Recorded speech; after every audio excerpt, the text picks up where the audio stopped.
Welcome friends, major पर आपका स्वागत है। चलिए हम लोग आज बात करते हैं 1857 क्रांति की महत्वपूर्ण घटनाक्रम है ये आपका, और इसे आपका आज़ादी की प्रथम लड़ाई भी कहा जाता है। चलिए हम लोग देखते हैं 1857 क्रांति के कारण क्या क्या हैं और इनमें प्रमुख नेताएं कौन कौन थे। 1857 क्रांति की शुरुआत आपके सिपाही विद्रोह से हुई थी, लेकिन अंततः इसने लोगों को भी इनमें जोड़ लिया था। ब्रिटिश सावरकर ने 1857 की क्रांति के प्रथम स्वतंत्रता संग्राम की संज्ञा दी थी। 1857 क्रांति को प्रथम स्वतंत्रता संग्राम की संज्ञा किन्होंने दी थी? ब्रिटिश सावरकर ने। Doctor SN. सेन ने इसका वर्णन किया है आपका, ऐसी लड़ाई जो धर्म के लिए शुरू हुई थी लेकिन स्वतंत्रता के युद्ध पर जाकर समाप्त हुई। किन्होंने कहा था? Doctor SN. सेन ने कहा था। Doctor RC. मजूमदार ने इसे ना तो प्रथम, ना ही राष्ट्रीय, न ही स्वतंत्रता का युद्ध माना है। कुछ ब्रिटिश इतिहासकारों के अनुसार यह मात्र एक किसान सिपाही बगावत था।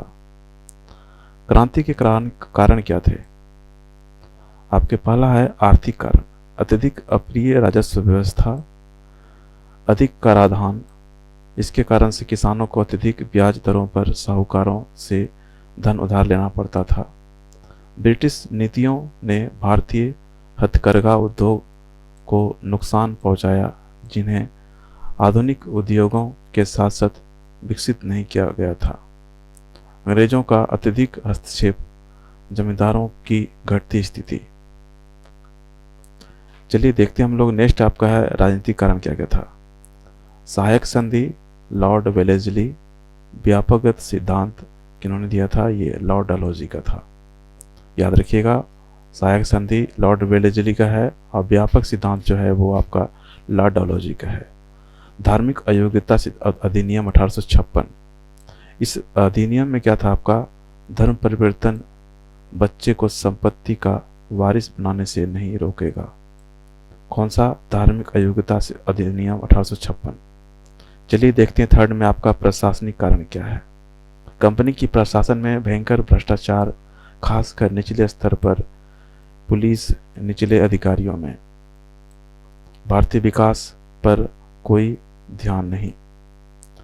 आपका फोर में है सामाजिक आर्थिक कारण क्या है। अंग्रेजों के स्वयं को श्रेष्ठ मानने का रवैया, ईसाई मिशनरियों की गतिविधियां। थर्ड में आपका है सामाजिक धार्मिक सुधारों, जैसे सती प्रथा का अंत, विधवा पुनर्विवाह का प्रयास, महिलाओं की शिक्षा का प्रयास आदि। मस्जिदों और मंदिरों की भूमि पर कर। ये सब आपके सामाजिक आर्थिक कारण थे। तत्कालिक कारण क्या है उनको देख लेते हैं हम लोग। सामान्य सेवा प्रवर्तन अधिनियम, भविष्य की भर्तियों को कहीं भी कार्य करने या यहाँ तक कि समुद्र पार कार्य करने का आदेश। ब्रिटिश समकक्षों की तुलना में भारतीयों को निम्न वेतन दिया जाना। गेहूं के आटे में हड्डी का चूरा मिलाने की खबर, यह भी तत्कालिक कारण था। एनफील्ड राइफल कार्टिज जो उनमें आपका गाय और सुअर की चर्बी से बनी होती थी, ये भी इनका तत्कालिक कारण था। समकालिक घटनाओं का प्रभाव। समकालिक घटनाओं का प्रभाव में फर्स्ट आता है आपका प्रथम अफगान युद्ध, जो कि 1838 से लेकर 1842 तक चला था। सेकेंड में आपका है पंजाब युद्ध, जो कि 1845 से लेकर 1849 तक चला। और थर्ड में आपका है एक क्रीमिया का युद्ध था, जो कि 1846 से लेकर 1854 तक चला था। और फोर्थ में आपका है संताल विद्रोह, जो कि 1855 से लेकर 1857 तक चला था। ये सारे आपके समकालीन घटनाओं का प्रमुख प्रभाव था, जो कि ये युद्ध लड़े गए थे। क्रांति के प्रमुख तथ्य क्या है, इनको देख लेते। क्रांति के प्रमुख तथ्य, महत्वपूर्ण तथ्य जो हैं आपके। मेरठ घटना, 19वीं बैरक नेटिव इन्फेंट्री ने नई शामिल की गई एनफील्ड राइफल उपयोग करने से मना कर दिया। बगावत फरवरी 1857 में फैल गई और जो कि मार्च 1857 में भंग हो गई थी। ये मेरठ का घटना है आपका, जिनके तहत में आपको क्या हुआ, एनफील्ड जो राइफल था उनमें आपका कारतूस में चर्बी आपका डाला जाता था, जो कि गाय और सुअर का होता था। तो ये प्रमुख कारण थे बगावत का 1857 में। 34वीं आपके नेटिव जो इन्फेंट्री के एक युवा सिपाही ने बैरक में अपनी यूनिट के सर्जेंट मेजर पर गोली चला दी थी। 7वीं अवध रेजिमेंट को भी भंग कर दिया गया था। मेरठ में 10 मई को विद्रोह हो गया। विद्रोहियों ने अपने बंदी साथियों को आज़ाद किया, उनके अधिकारियों को मार दिया और सूर्यास्त के बाद दिल्ली कूच कर गए।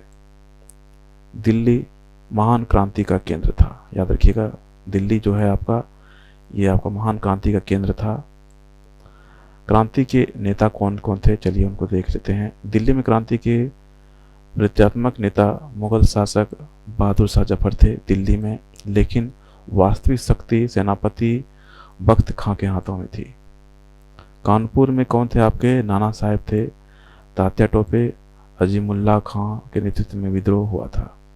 कहाँ पे, कानपुर में। याद रखिएगा, दिल्ली में था बहादुर शाह जफर और कानपुर में थे आपके नाना साहेब, तात्या टोपे और अजीमुल्ला खान के नेतृत्व में ये विद्रोह हुआ था। सर हुग व्हीलर स्टेशन कर्नाडर ने थे, इन्होंने समर्पण किया। नाना साहेब ने खुद को पेशवा और बहादुर शाह को भारत का सम्राट घोषित किया था।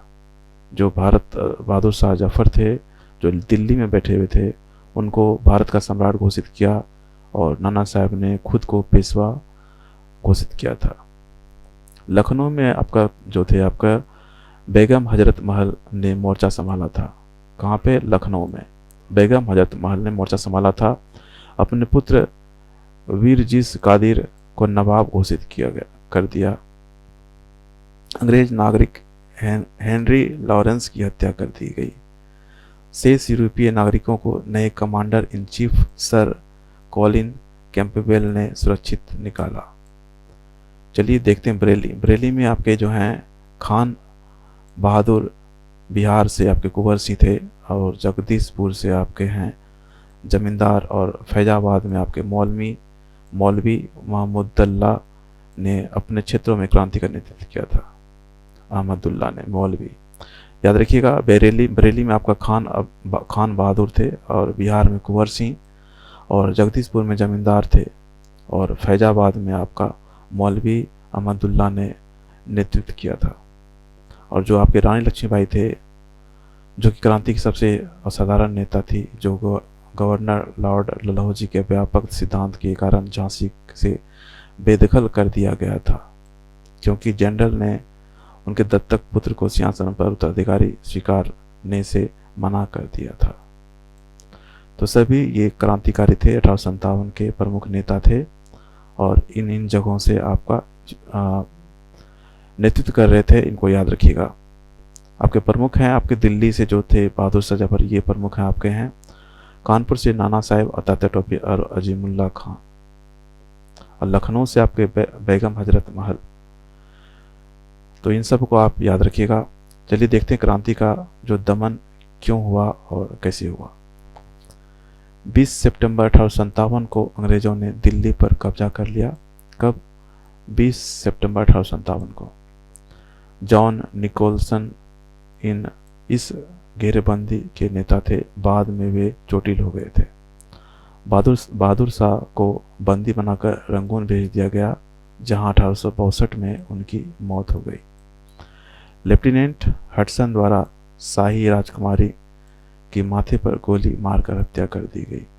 दिल्ली के हारने के बाद सभी स्थानीय क्रांतियों का दमन होता चला गया।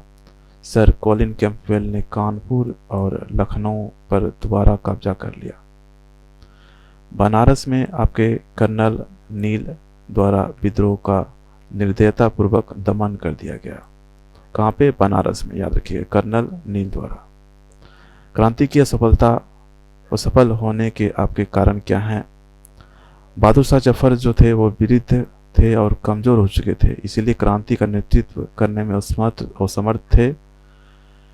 सीमित क्षेत्रीय विस्तार था, इसलिए ये आपका असफल रहा क्रांति। भारत का अधिकांश भाग लगभग अप्रभावित रहा। कई बड़े जमींदारों ने अंग्रेजों का समर्थन किया। ये सब कारण थे आपके क्रांति के दमन होने के। आधुनिक शिक्षित भारतीयों ने क्रांति को विरोध के रूप में देखा। भारतीय सिपाहियों के पास हथियार भी खराब थे आपके, ये भी याद रखना पड़ेगा आपको। किसी केंद्रीय नेतृत्व अथवा समन्वय के अभाव में क्रांति को खराब रूप से संगठित किया गया था। क्रांति में अंग्रेजी शासन तंत्र की स्पष्ट समझ का अभाव था और क्रांति की तैयारी भी अधूरी थी। ये सब कारण थे आपके प्रमुख, जो जिनके कारण से आपकी क्रांति जो है असफल रहे। तो ये सब बहुत प्रमुख कारण इनमें हैं आपके 1857 क्रांति के। कौन कौन से नेता इनमें आपके नेतृत्व किए थे, ये सब आपने देख लिया। तो आई होप आपको समझ में आ गया होगा कि 1857 क्रांति के आपके असफल होने के कारण क्या हैं, इनमें कौन कौन नेता थे और क्रांति को किस प्रकार दमन किया गया। ये सब इम्पोर्टेंट फैक्ट हैं, आप इनको ज़रूर याद रखिएगा। चलिए हम लोग इनको आज हम लोग इसी में एंड करते हैं। 1857 क्रांति का आप अच्छी तरह आप देख लीजिएगा और याद कर लीजिएगा। चलिए बस आज के लिए इतना ही था। मिलते हैं हम नेक्स्ट टॉपिक के साथ नेक्स्ट वीडियो में। Thank you, have a nice day and take care.